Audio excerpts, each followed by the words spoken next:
بسم اللہ الرحمن الرحیم۔ السلام علیکم۔ حضرت ابراہیم علیہ السلام کے بیٹے حضرت اسماعیل علیہ السلام کے 12 بیٹے تھے۔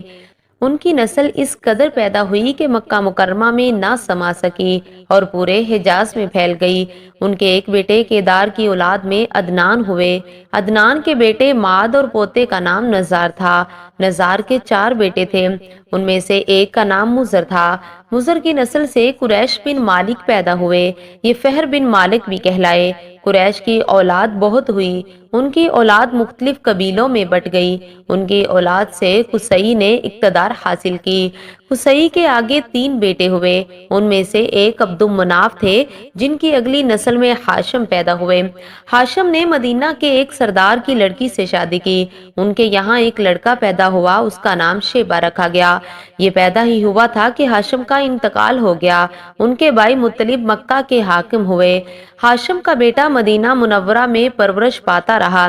جس مطلب کو معلوم ہوا کہ وہ جوان ہو گیا تو بھتیجے کو لینے کے لیے خود مدینہ آ گئے۔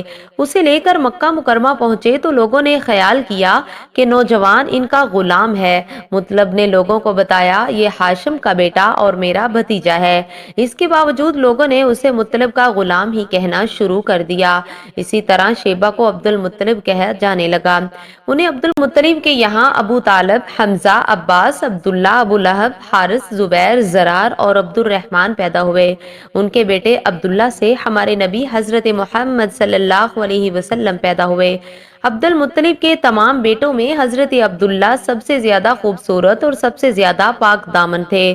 عبد المطلب کو خواب میں زمزم کا کنواں کھودنے کا حکم دیا گیا، یعنی حضرت اسماعیل علیہ السلام کے اس کنویں کو قبیلہ جرہم کے سردار مزاز نے پاٹ دیا۔ قبیلہ جرہم کے لوگ اس زمانہ میں مکہ کے سردار تھے، بیت اللہ کے نگراں تھے۔ انہوں نے بیت اللہ کی بے حرمتی شروع کر دی۔ ان کا سردار مزاز بن عمر تھا، وہ اچھا آدمی تھا۔ اس نے اپنے قبیلے کو سمجھایا کہ بیت اللہ کی بے حرمتی نہ کرو، مگر ان پر اثر نہ ہوا۔ جب مزاز نے دیکھا کہ ان پر کوئی اثر نہ ہوتا تو قوم کو اس کے حال پر چھوڑ کر وہاں سے جانے کا فیصلہ کیا۔ اس نے تمام مال دولت، تلواریں اور زرہیں وغیرہ خانہ کعبہ سے نکال کر زمزم کے کنویں میں ڈالی اور مٹی سے اس کو پاٹ دیا۔ کنواں اس سے پہلے خشک ہو چکا تھا، اب اس کا نام و نشان مٹ گیا۔ مدتوں یہ کنواں بند پڑا رہا۔ اس کے بعد بنو خزاں نے بنو جرہم کو وہاں سے مار بھگایا۔ بنو خزاں اور قصی کے سرداری کا زمانہ اس حالت میں گزرا، کنواں بند رہا، یہاں تک کہ قصی کے بعد عبد المطلب کے زمانہ آ گیا۔ انہوں نے خواب دیکھا، خواب میں انہیں زمزم کے کنویں کی جگہ دکھائی گئی اور اس کے کھودنے کا حکم دیا گیا۔ حضرت علی رضی اللہ تعالی عنہ سے روایت ہے کہ عبد المطلب نے بتایا کہ میں حجر اسود کے مقام پر سو رہا تھا کہ میرے پاس ایک آنے والا آیا۔ اس نے مجھ سے کہا طیبہ کو کھودو۔ میں نے اس سے پوچھا طیبہ کیا ہے، مگر وہ کچھ بتائے بغیر چلا گیا۔ دوسری رات پھر یہ خواب میں وہی شخص آیا، کہنے لگا برہ کو کھودو۔ میں نے پوچھا برہ کیا ہے، وہ کچھ بتائے بغیر چلا گیا۔ تیسری رات میں اپنے بستر پر سو رہا تھا کہ پھر وہ شخص خواب میں آیا، اس نے کہا مجنونہ کھودو۔ میں نے پوچھا مجنونہ کیا ہے، وہ بتائے بغیر چلا گیا۔ اسی اگلی رات میں پھر بستر پر سو رہا تھا کہ وہی شخص پھر آیا اور بولا زمزم کھودو۔ میں نے اس سے پوچھا زمزم کیا ہے، اس بار اس نے کہا زمزم وہ ہے جس کا پانی کبھی ختم نہیں ہوتا، جو حاجیوں کے بڑے بڑے مجموعوں کو سیراب کرتا ہے۔ عبد المطلب کہتے ہیں میں نے اس سے پوچھا کہ یہ کنواں کس جگہ ہے، اس نے بتایا جہاں گندگی اور خون پڑا ہے اور کوا ٹھونگے مار رہا ہے۔ دوسرے دن عبد المطلب اپنے بیٹے حارث کے ساتھ وہاں گئے۔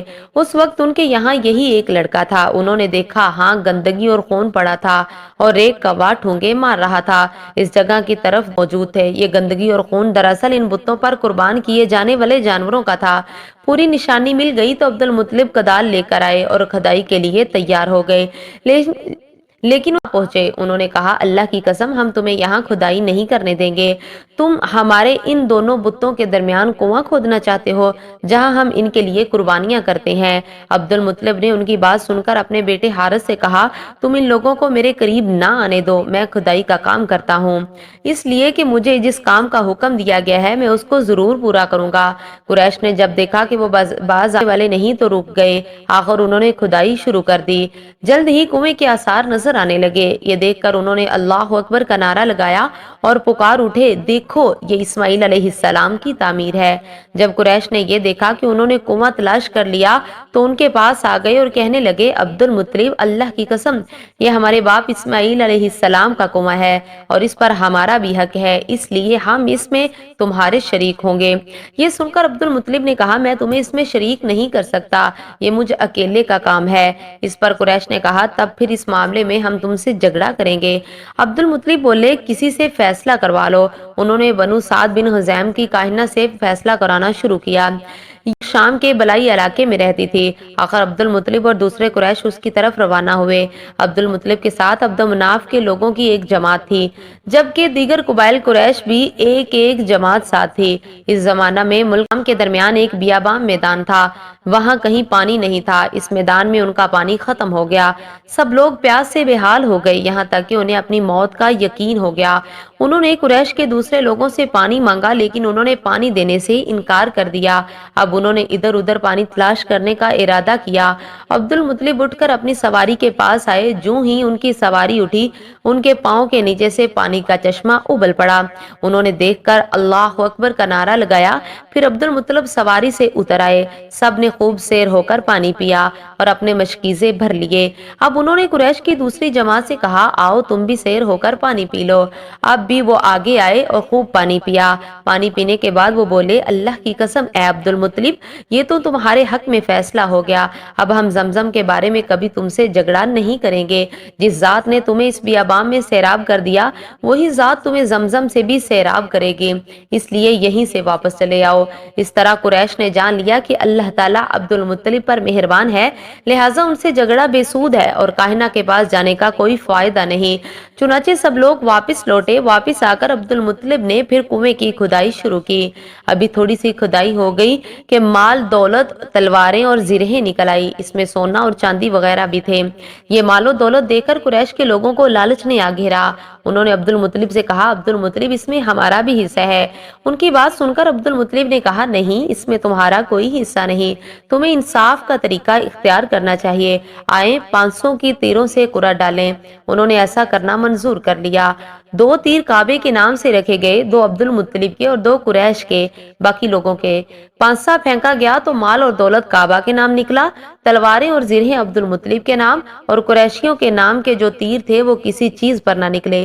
اس طرح فیصلہ ہو گیا۔ عبد المطلب نے کعبے کے دروازے کو سونے سے سجا دیا۔ زمزم کی کھدائی سے پہلے عبد المطلب نے دعا مانگی تھی کہ اے اللہ، اس کی کھدائی کو مجھ پر آسان کر دے، میں اپنا ایک بیٹا تیرے راستے میں ذبح کروں گا۔ اب جب کہ کنواں نکل آیا تو انہیں خواب میں حکم دیا گیا، اپنی منت پوری کرو، یعنی ایک بیٹے کو ذبح کرو۔ مزید ایسی اسلامک ویڈیوز کے لیے ہمارے چینل کے ساتھ جڑے رہیے۔ ویڈیو کو لائک اور زیادہ سے زیادہ شیئر ضرور کریں۔